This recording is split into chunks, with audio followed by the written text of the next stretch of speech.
ಅಣ್ಣ ಅಕ್ಷಯ್ ಸೀಕ್ರೆಟ್ ಆಗಿ ಕೊಟ್ಟ ಮೆಮೊರಿ ಕಾರ್ಡ್ ನ ವಿಡಿಯೋ ನೋಡಿ ಅನ್ವಿತಾ ಕಣ್ಣೀರ್ ಹಾಕ್ತಿದ್ದಾಗ್ಲೆ ಅತ್ತ ಜೋಯಿಶ್ ವಿಲ್ಲಾದಲ್ಲಿ ನಿನ್ನೆ ರಾತ್ರಿಯ ರಹಸ್ಯ ಬಯಲಾಗಿ ಆಶಿಕ್ ಜೋಯಿಶ್ ಜ್ವಾಲಾಮುಖಿಯಂತೆ ಸಿಡ್ದಿದ್ದಾನೆ. ಇವಳು ನನ್ನ ಅನ್ವಿತಾ ಅಲ್ವೇ ಅಲ್ಲ ಅಂತ ತಾಯಿ ನಿಹಾರಿಕಾ ಜೋಯಿಶ್ಗೆ ಸವಾಲ್ ಹಾಕಿ ಆಶಿಕ್ ದೇಶ ಬಿಟ್ಟು ಲಂಡನ್ಗೆ ಹಾರಿದ್ರೆ, ಇತ್ತ ಕಾಲೇಜ್ ಟಾಪರ್ ಆಗಿರೋ ಅನ್ವಿತಾಳನ್ನ ಮತ್ತೆ ಅದೇ ನರಕದ ಮಾಜಿ ಗಂಡ ವಿರಾಜ್ ಲೈಫ್ಗೆ ತಳ್ಳೋಕೆ ಇತ್ತ ತಂದನೆ ಬಿಗ್ ಪ್ಲಾನ್ ಮಾಡ್ತಿದ್ದಾರೆ. Hi friends, welcome back to ವಿಪ್ರತು ಸ್ಟೋರಿ ಪಾಯಿಂಟ್. ಸ್ನೇಹಿತರೆ, ಉಳ್ಳದ ಒಲವಿನಲ್ಲಿ ಕಥಾ ಸರಣಿಯ 15ನೇ ಭಾಗವನ್ನ ನಾವಿವಾಗ ನೋಡ್ತಾ ಇದ್ದೀವಿ. ಅನ್ವಿತಾಳ ಅಣ್ಣ ಅಕ್ಷಯ್ ಅಲ್ಲಿಂದ ಹೋದ್ಮೇಲೂ ಅನ್ವಿತಾ ಕೈಯಲ್ಲಿದ್ದ ಆ ಸೀಕ್ರೆಟ್ ಚೀಟಿಯ ಯೋಚನೆಯಲ್ಲೇ ಮುಳುಗಿದ್ಲು. ರೂಮ್ ಕಡೆ ಓಡುವಾಗ ಗಡಿಬಿಡಿಯಲ್ಲಿ ಅವಳು ಆ ಚೀಟಿಯನ್ನ ವೇಟಿಂಗ್ ಹಾಲ್ ನಲ್ಲೇ ಎಲ್ಲೋ ಮಿಸ್ ಮಾಡ್ಕೊಂಡಿದ್ಲು. ತಕ್ಷಣ ವಾಪಸ್ ಓಡ್ ಬಂದು ಹುಡುಕ್ದಾಗ ಅದು ನೆಲದ ಮೇಲೆ ಬಿದ್ದಿರೋದು ಕಾಣಿಸ್ತು. ಕುತೂಹಲದಿಂದ ಅದನ್ನ ಓಪನ್ ಮಾಡಿದಾಗ ಅದ್ರ ಒಳಗಡೆ ಒಂದು ಸಣ್ಣ ಮೆಮೊರಿ ಕಾರ್ಡ್ ಇತ್ತು. ಅದನ್ನ ಕೈಯಲ್ಲಿ ಹಿಡ್ಕೊಂಡು ಹೊರಗ್ ಬರುವಾಗ ಎದುರಿಗೆ ರಿಧಿಮಾ ಸಿಕ್ಕದ್ಲು. ಅವಳನ್ನ ನೋಡಿ ಅವಳ ಶೋಲ್ಡರ್ ತಟ್ಟಿದ ರಿಧಿಮಾ ತನ್ನದೇ ಸ್ಟೈಲ್ ನಲ್ಲಿ ಹೇಳಿದ್ಲು, ಅನು, ಆ ಓದೋರು ನಿನ್ ಫಾದರ್ ಅಂಡ್ ಬ್ರದರ್ ತಾನೇ? ಅನ್ವಿತಾ ಸೈಲೆಂಟ್ ಆಗಿ ತಲೆಯಾಡ್ಸಿದ್ಲು. ರಿಧಿಮಾ ಇನ್ನೂ ಬಿಡದೆ, ಹೌದು ಬ್ರೋ, ನಿನ್ ಬ್ರದರ್ ನೋಡಕ್ಕೆ ತುಂಬಾ ಹ್ಯಾಂಡ್ಸಮ್ ಆಗಿದ್ದಾನೆ. ನಿನ್ ಫ್ರೆಂಡ್ ಲಿಸ್ಟ್ಗೆ ನನ್ನನ್ನ ಸೇರ್ಸು ಪ್ಲೀಸ್. ನಿಮ್ಮ ಇಡೀ ಫ್ಯಾಮಿಲಿ ಬ್ಯೂಟಿ ಅಂಡ್ ಬ್ರೈನ್ಗೆ ಬೆಸ್ಟ್ ಎಕ್ಸಾಂಪಲ್ ಅನ್ಸುತ್ತೆ. ಆದ್ರೆ ಒಂದು ಡೌಟ್, ನೀನ್ ಮಾತ್ರ ಯಾಕೆ ಇಷ್ಟೊಂದು ಲೋನ್ಲಿ ಆಗಿ ಇರ್ತೀಯ? ರಿಧಿಮಾಳ ಆ ಮುಗ್ಧ ಮಾತ್ ಕೇಳಿ ಅನ್ವಿತಾ ಮುಖದಲ್ಲಿ ಸಣ್ಣ ನಗು ಬಂತು. ಅವಳು ರಿಧಿಮಾಳನ್ನ ರೇಗಿಸುವ ಹಾಗೆ ಹೇಳಿದ್ಲು, ಪ್ರಸ್ತುತ ಆ ಹ್ಯಾಂಡ್ಸಮ್ ಬ್ರದರ್ಗೆ ಮದ್ವೆಯಾಗಿದೆ ರಿಧಿಮಾ. ಬಟ್ ನೀನ್ ಅನ್ಕೊಂಡ್ ಹಾಗೆ ಹೋ, ಮದ್ವೆ ಆಗಿದ್ಯಾ, ಲಿವ್ ಇಟ್, ಏನಾದ್ರೂ ಆಗ್ಲಿ ಬಿಡು ಅಂತ ರಿಧಿಮಾ ತಕ್ಷಣ ಮ್ಯಾಟರ್ ಚೇಂಜ್ ಮಾಡಿದ್ಲು. ಅಷ್ಟೇನವನೇನೋ ಹ್ಯಾಂಡ್ಸಮ್ ಆಗಿರ್ಲಿಲ್ಲ ಬಿಡು, ಜಸ್ಟ್ ಆವರೇಜ್ ಲುಕಿಂಗ್ ಅಷ್ಟೆ. ಅವನು ನನ್ ಟೈಪ್ ಖಂಡಿತ ಅಲ್ಲ. ಅವನ್ ನಿನ್ ಬ್ರದರ್ ಅಲ್ವಾ, ಅದಕ್ಕೆ ಸುಮ್ನೆ ಹಾಗೆ ಸ್ವಲ್ಪ ಹೊಗಳದೆ ಅಷ್ಟೆ. ರಿಧಿಮಾ ಮುಖದ ಆ ಎಕ್ಸ್ಪ್ರೆಷನ್ ನೋಡಿ ಅನ್ವಿತಾ ಇನ್ನು ಜೋರಾಗಿ ನಗೋಕೆ ಸ್ಟಾರ್ಟ್ ಮಾಡಿದ್ಲು. ಅವಳನ್ನ ನೋಡಿ ರಿಧಿಮಾ ಕೂಡ ನಕ್ಕದ್ಲು. ಕೆಲವು ಕ್ಷಣಗಳ ನಂತರ ರಿಧಿಮಾ ಸ್ವಲ್ಪ ಸೀರಿಯಸ್ ಆಗಿ ಅನ್ವಿತಾಳನ್ನ ಕೇಳಿದ್ಲು, ಓಕೆ, ಫೈನಲಿ ನಿನ್ ಫೇಸ್ ನಲ್ಲಿ ಆ ಸ್ಮೈಲ್ ನೋಡೋಕೆ ಸಿಕ್ತು. ಅಂದ್ಹಾಗೆ ಇವರಿಬ್ರು ಸಡನ್ ಆಗಿ ಇಲ್ಲಿಗೆ ಯಾಕೆ ಬಂದಿದ್ರು ಅನು? ಅದೇ ಮೇನ್ ವಿಷಯನ? ಇಲ್ಲಿವರೆಗೆ ನಿನ್ ಲೈಫ್ ನಲ್ಲಿ ನಿನ್ನ ಹೋಮ್ ಕಡೆಯಿಂದ ಯಾರು ಬಂದಿರ್ಲಿಲ್ಲ. ನೀನು ನನಗೇನೋ ಡೀಟೇಲ್ಸ್ ಹೇಳ್ದಿದ್ರು ನನಗೆ ಚೆನ್ನಾಗಿ ಅರ್ಥ ಆಗುತ್ತೆ. ನೀನ್ ಎಲ್ರಿಂದ ದೂರ ಉಳಿಯೋಕೆ ಟ್ರೈ ಮಾಡ್ತಿದ್ಯಾ. ಇವತ್ತವರು ಬಂದ್ ಹೋದ್ಮೇಲೂ ನಿನ್ ಫೇಸ್ ನಲ್ಲಿ ಕೇವಲ ಆ ಸ್ಯಾಡ್ನೆಸ್ ಮಾತ್ರ ಕಾಣಿಸ್ತಿದೆ. ಏನಾದ್ರೂ ಪ್ರಾಬ್ಲಮ್ ಇದ್ರೆ ಪ್ಲೀಸ್ ನನ್ನ ಹತ್ರ ಶೇರ್ ಮಾಡ್ಕೊ ಅನ್ವಿತಾ. ಆದ್ರೆ ಅನ್ವಿತಾ ಮತ್ತೆ ಆ ಟಾಪಿಕ್ ನಿಂದ ಎಸ್ಕೇಪ್ ಆಗಿ ಸೈಲೆಂಟ್ ಆಗಿ ತನ್ನ ರೂಮ್ ಕಡೆ ಹೊರಟೋದ್ಲು. ರಿಧಿಮಾ ಕೂಡ ಇನ್ನು ಅವಳನ್ನ ಫೋರ್ಸ್ ಮಾಡದೆ ತನ್ನ ರೂಮ್ಗೆ ಹೋದ್ಲು. ರೂಮ್ ತಲುಪಿದ ತಕ್ಷಣ ಅನ್ವಿತಾ ಮೊದಲು ಆ ಮೆಮೊರಿ ಕಾರ್ಡ್ ಅನ್ನ ತನ್ನ ಲ್ಯಾಪ್ಟಾಪ್ಗೆ ಕನೆಕ್ಟ್ ಮಾಡಿದ್ಲು. ಅದರಲ್ಲಿ ಕೆಲವು ದೊಡ್ಡ ಫೈಲ್ಸ್ ಅಂಡ್ ವಿಡಿಯೋ ಕ್ಲಿಪ್ಸ್ ಇರೋದನ್ನ ನೋಡಿ ಅವಳಿಗೆ ಸ್ವಲ್ಪ ಕನ್ಫ್ಯೂಷನ್ ಸ್ಟಾರ್ಟ್ ಆಯ್ತು. ಅವಳು ಫಸ್ಟ್ ವಿಡಿಯೋ ಫೈಲ್ ಓಪನ್ ಮಾಡಿದ ತಕ್ಷಣ ಸ್ಕ್ರೀನ್ ಮೇಲೆ ಅವಳ ಅಣ್ಣ ಅಕ್ಷಯ್ ಕಾಣಿಸ್ದ. ಅವನು ಆ ವಿಡಿಯೋವನ್ನ ಕೇವಲ ಅನ್ವಿತಾಗೋಸ್ಕರನೇ ಸೀಕ್ರೆಟ್ ಆಗಿ ರೆಕಾರ್ಡ್ ಮಾಡಿದ್ದ. ವಿಡಿಯೋ ಸ್ಟಾರ್ಟ್ ಆದ ತಕ್ಷಣ ಅವನು ಮುಗುಳ್ನಕ್ಕು ಅನ್ವಿತಾಗೆ ಹಾಯ್ ಹೇಳಿ ಅವಳ ಹೆಲ್ತ್ ಬಗ್ಗೆ ವಿಚಾರಿಸ್ದ. ಆಮೇಲೆ ಅವನೇ ಮುಂದುವರೆದು ಮಾತಾಡ್ದ, ಅನು, ನೀನ್ ಚೆನ್ನಾಗಿದ್ಯಾ ಅನ್ಕೊಳ್ತೀನಿ. ಇವಾಗ ನೀನು ಕಂಪ್ಲೀಟ್ ಆಗಿ ಆ ಹಳೆಯ ನೋವಿನಿಂದ ರಿಕವರ್ ಆಗಿರಬಹುದು. ನಿನ್ಗೆ ಸಿಗ್ಬೇಕಾದ ಆ ಒಂದು ಲೈಫ್ ಅಂಡ್ ಸಪೋರ್ಟ್ ಅನ್ನ ನಮ್ಮ ಫ್ಯಾಮಿಲಿಯಿಂದ ನಿನ್ಗೆ ಕೊಡೋಕೆ ಸಾಧ್ಯವಾಗ್ಲೇ ಇಲ್ಲ. ನಿನ್ನ ಆ ಕಷ್ಟದ ದಿನಗಳಲ್ಲಿ ನಿನ್ ಜೊತೆ ನಿಲ್ದೆ ಈ ನಿಷ್ಪ್ರಯೋಜಕ ಅಣ್ಣನನ್ನ ಪ್ಲೀಸ್ ಕ್ಷಮಿಸ್ಬಿಡು ಅನು. ನಾನು ನಿನಗಿಂತ ಏಜ್ ನಲ್ಲಿ ದೊಡ್ಡವನೇ ಇರಬಹುದು, ಬಟ್ ನನಗಿಂತ ನೀನೇ ತುಂಬಾ ಮೆಚೂರ್ಡ್ ಅಂಡ್ ಇಂಟೆಲಿಜೆಂಟ್ ಅನ್ನೋದು ನನಗೆ ಗೊತ್ತು. ನಾವಿಬ್ರು ಚಿಕ್ಕ ವಯಸ್ಸಿನಲ್ಲಿ ಇರುವಾಗ್ಲೂ ಅಪ್ಪನ್ಗೆ ಏನಾದ್ರೂ ಹೇಳೋಕೆ ನನ್ಗೆ ಭಯ ಆಗ್ತಿತ್ತು. ಆದ್ರೆ ನೀನ್ ತುಂಬಾ ನಗ್ತಾ ಅಪ್ಪನನ್ನ ಒಪ್ಪಿಸ್ತಿದ್ದೆ. ಎಷ್ಟೋ ಬಾರಿ ಅಪ್ಪನ ಹೊಡೆತದಿಂದ ನೀನನ್ನ ಸೇವ್ ಮಾಡಿದ್ಯಾ ಅನು. ಆದ್ರೆ ಇವತ್ತು ನೀನನ್ನ ಆ ನರ್ಕದಿಂದ ಸೇವ್ ಮಾಡೋ ಟೈಮ್ ಬಂದಾಗ ನಾನು ಕೇವಲ ಒಬ್ಬ ಹೇಡಿಯ ತರ ದೂರ ನಿಂತು ನೋಡ್ತಾ ಇದ್ದೆ, ಏನೂ ಮಾಡಲಾಗದ ಅಸಹಾಯಕ ಪರಿಸ್ಥಿತಿಯಲ್ಲಿ.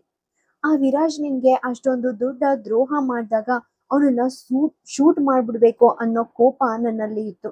ಆದ್ರೆ ಆಸ್ ಯೂಶಲ್ ಅಪ್ಪನ ಆ ಮರ್ಯಾದೆಯ ನಿರ್ಧಾರದ ಮುಂದೆ ನಾನು ಸೈಲೆಂಟ್ ಆಗ್ಬೇಕಾಯ್ತು.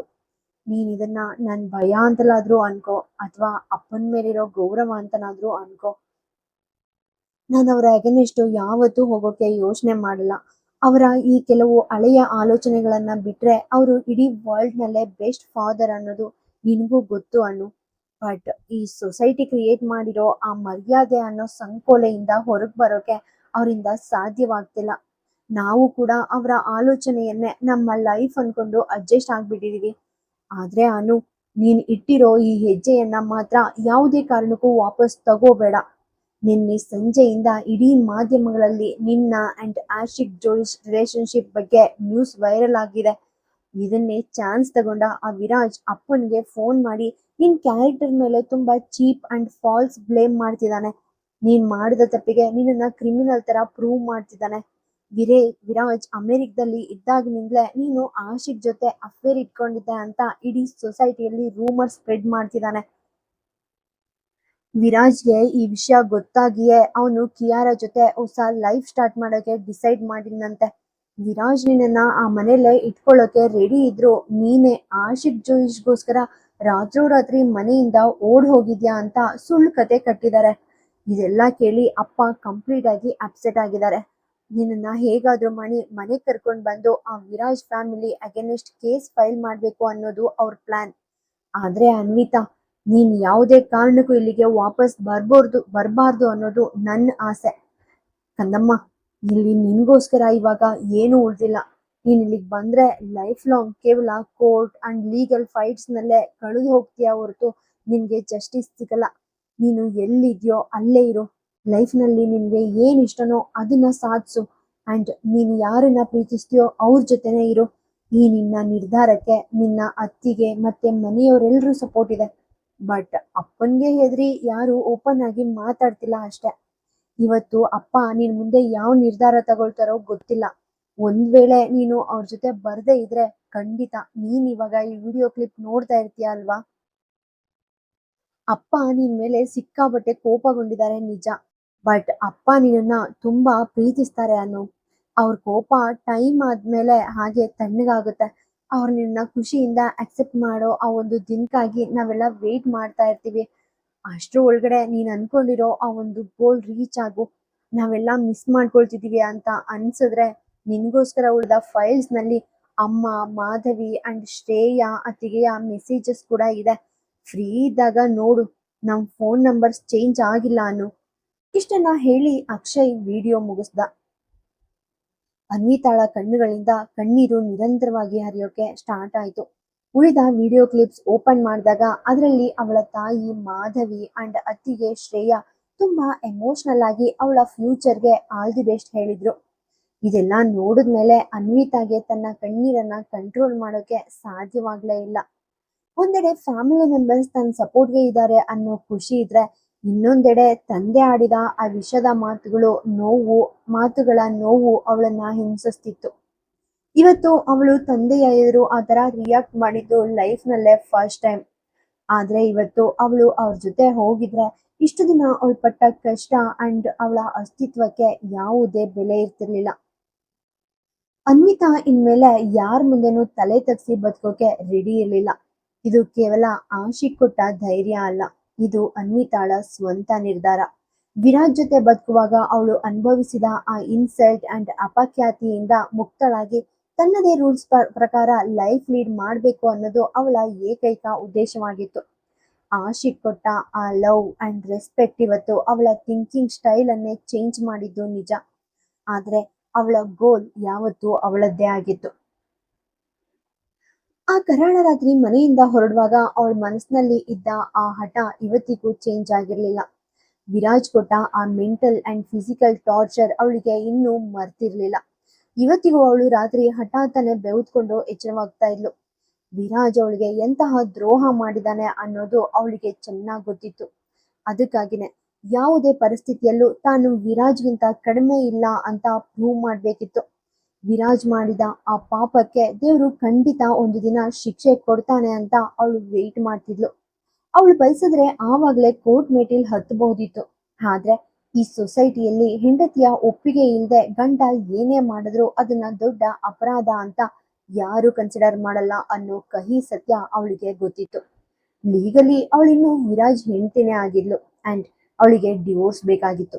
ಆದ್ರೆ ಅದಕ್ಕೂ ಮುನ್ನ ಯಾರ್ ಹೆಲ್ಪ್ ಇಲ್ದೆ ತನ್ನ ಸ್ವಂತ ಕಾಲಿನ ಮೇಲೆ ನಿಲ್ಲುವಷ್ಟು ತಾನು ಸ್ಟ್ರಾಂಗ್ ಆಗ್ಬೇಕಿತ್ತು.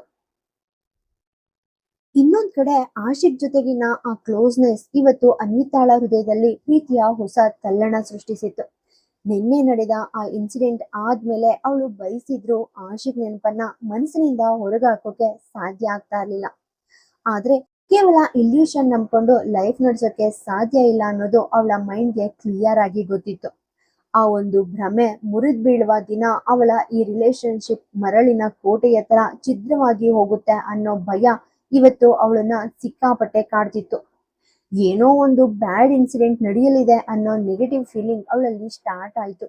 ಅವಳು ಕಷ್ಟಪಟ್ಟು ತನ್ನನ್ನ ತಾನು ಸಮಾಧಾನ ಮಾಡ್ಕೊಂಡು ವಾಶ್ರೂಮ್ಗೆ ಹೋಗಿ ಬೇಗನೆ ಸ್ನಾನ ಮುಗಿಸಿ ಬಂದ್ಲು. ಅವಳು ಬರುವಾಗ ಫೋನ್ ಕಂಟಿನ್ಯೂಸ್ ಆಗಿ ರಿಂಗ್ ಆಗ್ತಾ ಇತ್ತು. ಸ್ಕ್ರೀನ್ ನೋಡಿದಾಗ ಅದು ನಿಹಾರಿಕಾ ಜೋಯಿಶ್ ಅವರ ಕಾಲ್ ಆಗಿತ್ತು. ಅನ್ವಿತಾ ತಕ್ಷಣ ಕಾಲ್ ಅಟೆಂಡ್ ಮಾಡಿದಾಗ ಅಲ್ಲಿಂದ ನಿಹಾರಿಕಾ ಅವರ ಗಾಬರಿಯ ಧ್ವನಿ ಕೇಳಿಸ್ತು. ಅನ್ವಿತಾ ಆತಂಕದಿಂದ ಕೇಳಿದ್ಲು, ನಿಹಾರಿಕಾ ಮೇಡಮ್, ಏನಾಯ್ತು? ನೀವ್ ಯಾಕೆ ಇಷ್ಟೊಂದು ನರ್ವಸ್ ಆಗಿದ್ರಾ? Everything is fine for Ashik sir. Niharika Joish ತುಂಬಾ ಟೆನ್ಷನ್ ಅಲ್ಲಿ ಹೇಳಿದ್ರು. ಅನ್ವಿತಾ, ನಿನ್ನೆ ನೈಟ್ ನಿನ್ನ ಅಂಡ್ ಆಶಿಕ್ ಮಧ್ಯೆ ಏನಾಯ್ತು ಅಂತ ನನಗ್ ಗೊತ್ತಿಲ್ಲ. ಬಟ್ ಇವತ್ತು ಮಾರ್ನಿಂಗ್ ಎದ್ದಾಗಿನಿಂದ ಅವನು ತುಂಬಾ ಅಪ್ಸೆಟ್ ಆಗಿದ್ದ. ತನ್ನ ಹಳೆಯ ರೂಮ್ ನಲ್ಲಿ ಏನೋ ಸೀರಿಯಸ್ ಆಗಿ ಸರ್ಚ್ ಮಾಡ್ತಾ ಇದ್ದ. ಸರ್ವೆಂಟ್ ನನ್ಗೆ ಈ ವಿಷಯ ಹೇಳಿದ ತಕ್ಷಣ ನಾನು ಅವನ್ ರೂಮ್ಗೆ ಓಡ್ ಹೋದೆ. ಅಲ್ಲಿ ಇಡೀ ರೂಮ್ ಕಂಪ್ಲೀಟ್ ಆಗಿ ಮೆಸ್ ಆಗಿತ್ತು. ಆಶಿಕ್ ಕೈಯಲ್ಲಿ ಕೆಲವು ಫೋಟೋಸ್ ಇದ್ವು. ಆಸ್ಟ್ರೇಲಿಯಾದಲ್ಲಿದ್ದಾಗ ಅವನು ಅಸ್ಲಿ ಅನ್ವಿತಾ ಜೊತೆ ಕ್ಲಿಕ್ ಮಾಡ್ಕೊಂಡಿದ್ದ ಫೋಟೋಸ್ ಅವು. ಅದ್ರ ಪಕ್ಕದಲ್ಲೇ ತನ್ನ ಮೊಬೈಲ್ ನಲ್ಲಿದ್ದ ನಿನ್ನ ಫೋಟೋ ಇಟ್ಕೊಂಡು ಕಂಪೇರ್ ಮಾಡ್ತಾ ಇದ್ದ. ಅವನ್ ಕಣ್ಣುಗಳು ಕಂಪ್ಲೀಟ್ ರೆಡ್ ಆಗಿದ್ವು. ಸಿಟ್ಟಿನಿಂದ ನನ್ನನ್ನ ನೋಡಿ ಕೇಳ್ದ, ಅಮ್ಮ, ನೀ ನನ್ಗೆ ಅನ್ವಿತಾ ಅಂತ ಇಂಟ್ರೊಡ್ಯೂಸ್ ಮಾಡಿದ ಈ ಹುಡುಗಿ ಯಾರು? ಇವಳು ನನ್ನ ಅನ್ವಿತಾ ಖಂಡಿತ ಅಲ್ಲ. ಇವಳು ಬೇರೆ ಯಾರೋ ಹುಡುಗಿ. ಇನ್ಮೇಲೆ ನೀನ್ ನನ್ಗೆ ಸುಳ್ಳು ಹೇಳೋಕೆ ಟ್ರೈ ಮಾಡ್ಬೇಡ ಅಂತ ಜೋರಾಗಿ ಕಿರಿಸ್ದ. ನಿಹಾರಿಕಾ ಅವರ ಆ ಮಾತ್ ಕೇಳಿ ಅನ್ವಿತಾಗೆ ಯಾರೋ ಎದೆಗೆ ಗಟ್ಟಿಯಾಗಿ ಹೊಡೆದಾಗೆ ಅನ್ನಿಸ್ತು. ಈ ಸತ್ಯ ಒಂದಿನ ಹೊರಗ್ ಬರ್ಲೇಬೇಕು ಅಂತ ಅವಳಿಗೆ ಗೊತ್ತಿತ್ತಾದ್ರೂ ಇಷ್ಟು ಬೇಗ ಇವತ್ತೇ ಆ ದಿನ ಬರುತ್ತೆ ಅಂತ ಅವಳು ಅನ್ಕೊಂಡಿರ್ಲಿಲ್ಲ. ನಿನ್ನೆಯಷ್ಟೇ ಅವಳು ಹೊಸದಾಗಿ ಬದುಕೋಕೆ ಕನಸು ಕಂಡಿದ್ಲು. ಇವತ್ತು ಆ ಕನಸು ಮತ್ತೆ ನುಚ್ಚು ನೂರಾಗಿತ್ತು.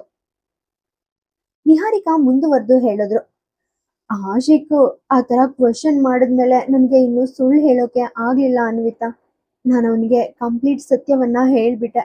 ರೈಲ್ವೆ ಸ್ಟೇಷನ್ ಅಲ್ಲಿ ನೀನು ಅವನ ಪ್ರಾಣ ಉಳಿಸಿದ್ದು, ಆಮೇಲೆ ಮೆಮೊರಿ ಲಾಸ್ ಆಗಿದ್ದ ಆಶಿಕ್ ನಿನ್ನನ್ನೇ ಅನ್ವಿತಾ ಅಂತ ತಪ್ಪು ತಿಳ್ಕೊಂಡಿದ್ದು, ಅಂಡ್ ಅವನ ಹೆಲ್ತ್ಗೋಸ್ಕರ ನೀನು ಅನ್ವಿತಾ ತರ ಆಕ್ಟ್ ಮಾಡೋಕೆ ಒಪ್ಕೊಂಡಿದ್ದು, ಇದೆಲ್ಲವನ್ನ ನಾನು ಒಂದೊಂದಾಗಿ ಹೇಳ್ದಾಗ ಅವನು ಕಂಪ್ಲೀಟ್ ಆಗಿ ಬ್ಲಾಂಕ್ ಆಗಿ ನನ್ನನ್ನ ನೋಡ್ದ.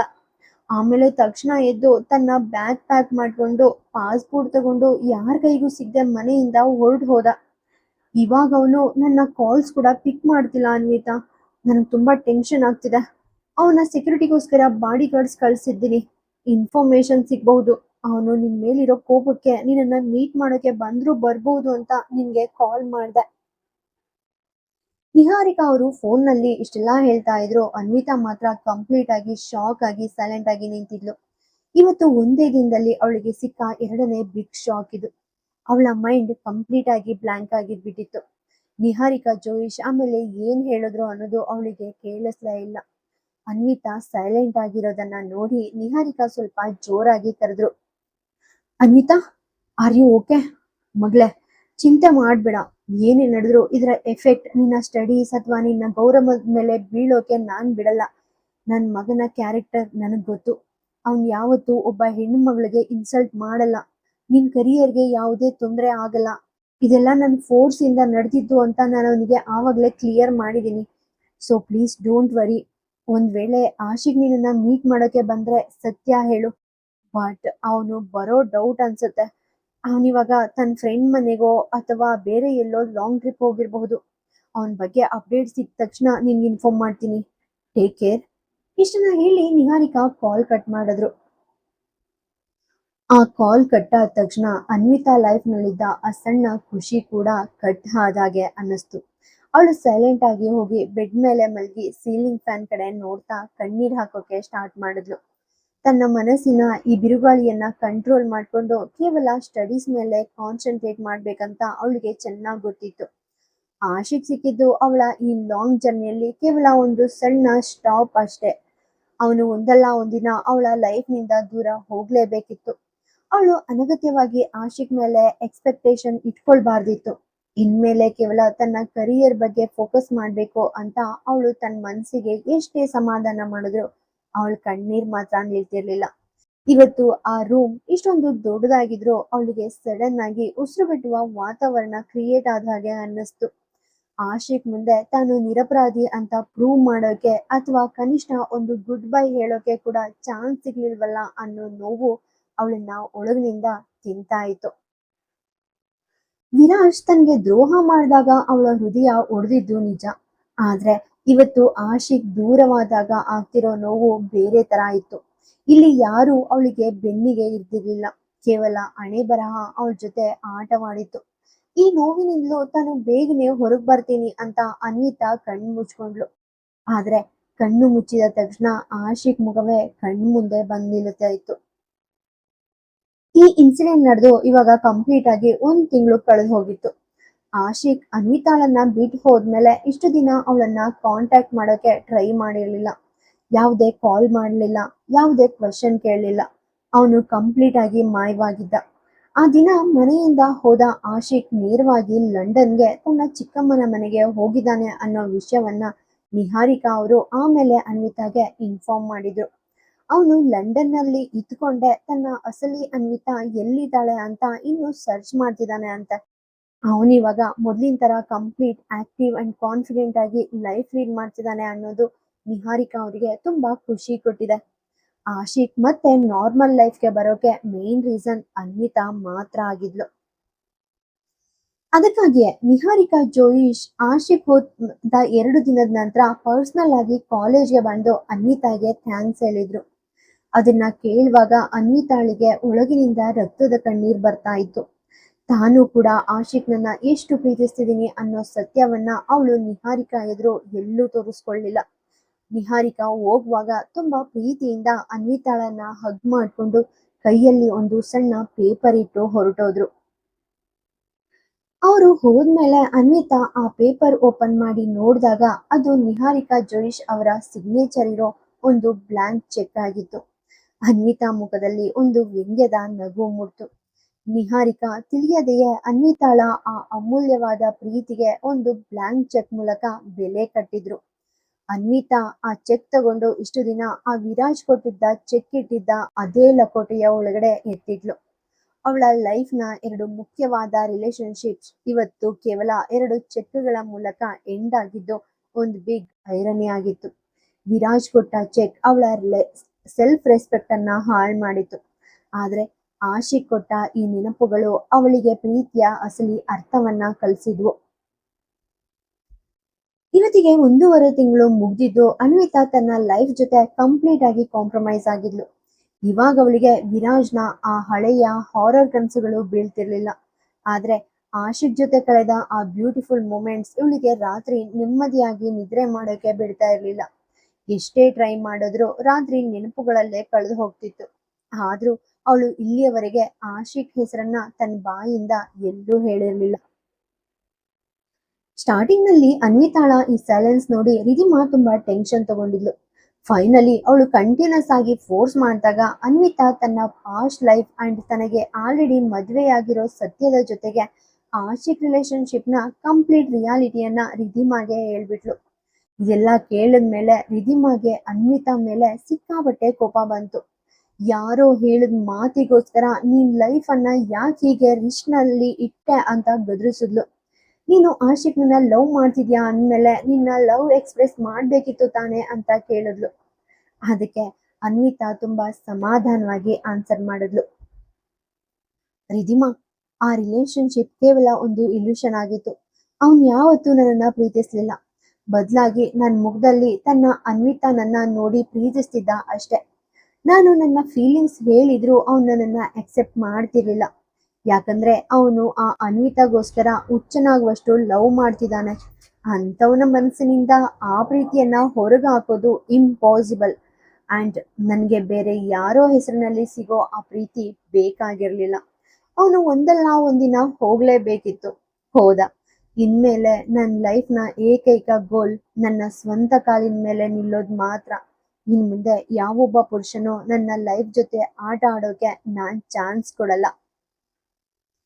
ಅನ್ವಿತಾಳ ಆ ಮಾತು ಕೇಳಿದ್ಮೇಲೆ ರಿಧಿಮಾಗೆ ಅವಳ ಮೇಲಿದ್ದ ಗೌರವ ಇನ್ನು 100 ಪಟ್ಟು ಜಾಸ್ತಿ ಆಯ್ತು. ಇಬ್ಬರ ಫ್ರೆಂಡ್ಶಿಪ್ ಇವಾಗ ಇನ್ನೂ ತುಂಬಾ ಸ್ಟ್ರಾಂಗ್ ಆಗಿತ್ತು.